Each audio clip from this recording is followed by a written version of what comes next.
पूर्व भाजपा जिला अध्यक्ष राम प्रकाश यादव ने डॉक्टर श्यामा प्रसाद को किया नमन। कहा, भारत की एकता और अखंडता के लिए समर्पित रहा उनका जीवन।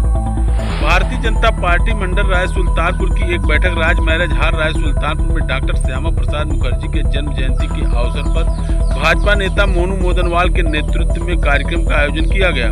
कार्यक्रम की अध्यक्षता भाजपा मंडल अध्यक्ष वीरेंद्र सिंह उर्फ कन्हैया सिंह ने किया। कार्यक्रम का संचालन भाजपा किसान मोर्चा के मंडल अध्यक्ष संतोष कुमार सिंह ने किया।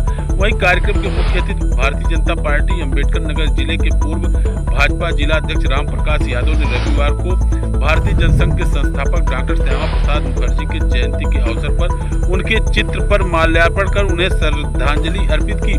भाजपा नेता राम प्रकाश यादव ने मुखर्जी को श्रद्धांजलि देने के बाद अपने संबोधन में कहा कि मुखर्जी एक प्रखर वक्ता, स्वतंत्रता संग्राम सेनानी और महान शिक्षाविद थे। उनका पूरा जीवन राष्ट्र के लिए समर्पित रहा। उन्होंने दावा किया कि पंडित जवाहरलाल नेहरू के नेतृत्व में बनी देश की पहली सरकार में खाद्य एवं उद्योग मंत्री रहे।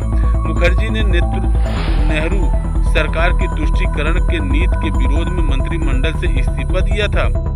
पूर्व भाजपा जिला अध्यक्ष राम प्रकाश यादव ने कहा कि जब नेहरू सरकार ने संविधान में कश्मीर और अनुच्छेद 370 के जरिए अलग दर्जा देने का प्रयास किया तो उसके खिलाफ सबसे पहले मुखर्जी ने ही आवाज उठाई थी। राम प्रकाश यादव ने कहा कि मुखर्जी ने उस समय एक देश में 2 प्रधान 2 विधान और 2 निशान नहीं चलेगा का नारा दिया था।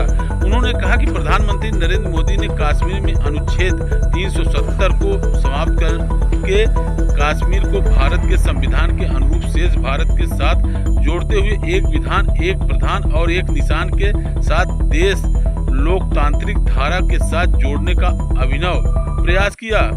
श्री यादव ने कहा कि अब जम्मू कश्मीर तेजी के साथ विकास कर रहा है और डॉक्टर श्यामा प्रसाद मुखर्जी के संकल्पों की विजय है। इस दौरान विशिष्ट अतिथि के रूप में पूर्व भाजपा जिला महामंत्री अमरनाथ सिंह, पूर्व भाजपा सांसद प्रतिनिधि डॉक्टर संजय सिंह ने कार्यक्रम को संबोधित किया, जबकि कार्यक्रम में मौजूद रहे जिला कार्य समिति सदस्य जगन्नाथ शुक्ला, पूर्व भाजपा मंडल अध्यक्ष ज्ञानेंद्र प्रताप सिंह, कृष्ण भगवान मिश्रा, राजेंद्र प्रसाद सिंह, वरिष्ठ भाजपा नेता कतवारू निषाद, नगर पंचायत संयोजक संतोष कुमार पांडे, पूर्व भाजपा जिला महामंत्री धर्मवीर मिश्रा, युवा भाजपा नेता अंजलि सिंह, पूर्व सभासद प्रत्याशी राकेश कन्नौजिया, बहलोल मौर्य, नंदलाल निषाद, भाजपा नेता पप्पू प्रजापति, अवधेश शुक्ला, राजेश निषाद, रमेश मिश्रा, राहुल सिंह, सह जिला बौद्धिक प्रमुख ब्रजेश सिंह, शैलेंद्र सिंह, भाजपा नेता वीरेंद्र यादव, जितेंद्र प्रताप सहित भारी संख्या में लोग मौजूद रहे।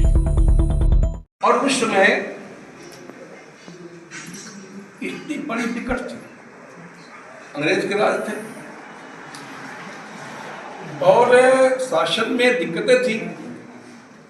कांग्रेस बड़ी ही चालाकी से देश के बंटवारा में लगी हुई थी। कांग्रेस के लोग वास्तव में एक प्रकार से देश से छल कर रहे थे और कांग्रेस की स्थापना तो अंग्रेज ने अपने राज्य को बचाने के लिए किया ही था कि देश के अंदर उग्रवादी न पैदा हो, देश के अंदर क्रांति न पैदा हो जाए, देश के अंदर विद्रोह न पैदा हो जाए। ये लोग रहेंगे गुमराह करके वार्तालाप में उलझा देंगे, सत्याग्रह करेंगे और हम राज्य करते रहेंगे। ये किया था। पैदा होने के बाद वास्तव में आपने कहा कि बड़े परिवार से थे, संपन्न परिवार थे और विद्वान परिवार थे। इसीलिए तो 35 वर्ष की आयु में उस समय का सबसे मशहूर, मैं समझता हूँ कि विश्व में इसका भी स्थान रहा हो कलकत्ता विश्वविद्यालय का, उसके कुलपति बनना कोई मामूली बात नहीं है। आज कुलपति तो बन रहे लोग, आज भी कुलपति बड़े महत्वपूर्ण होते हैं, संख्या बढ़ गई है, लेकिन उसमें कुलपति बनना कोई मामूली बात नहीं थी, बहुत बड़ी बात थी। कुलपति बन गए।